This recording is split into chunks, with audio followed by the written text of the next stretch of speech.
ఏంటబ్బా మార్నింగ్ ఇంత ప్రశాంతంగా ఉంది అనుకున్నా. జున్నుకు మాత్రం డిఫరెంట్ ప్లాన్స్ ఉన్నాయి. తర్వాత తెలిసింది. హాయ్ గాయస్, అమ్మ వచ్చేసింది. సో నాకు పెద్ద పనులేం లేవు. ఈ అమ్మలు ఒక 5 minutes కూడా కామ్గా ఉండరు. ఏదో ఒకటి సర్దుతూనే ఉంటారు. ఇంతలో వీడు ఫుల్ సౌండ్ చేస్తున్నాడు. ఎందుకబ్బా ఇలా అరుస్తున్నాడు అని చెప్పి వెళ్ళి చూస్తే మళ్ళీ అర్థమైంది. అక్కడ వాడి టాయ్ పడిపోయింది. పాపం దాన్ని తీసుకోవడానికి ఎన్ని కష్టాలు పడుతున్నాడో మీరే చూడండి. నేను కావాలని హెల్ప్ చేయలేదు. ఎందుకంటారా, ఈ పనిలో పడైనా నన్ను డిస్టర్బ్ చేయలే అనేసి. ట్రై చేశాడు. పాపం ఫైనల్లీ సాధించేశాడు.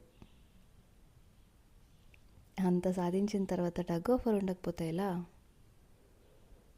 మీ పెట్స్ కూడా ఇంతేనా, లేక మా ఎదవ మాత్రమే ఇలానా? Please do comment and let me know. Bye.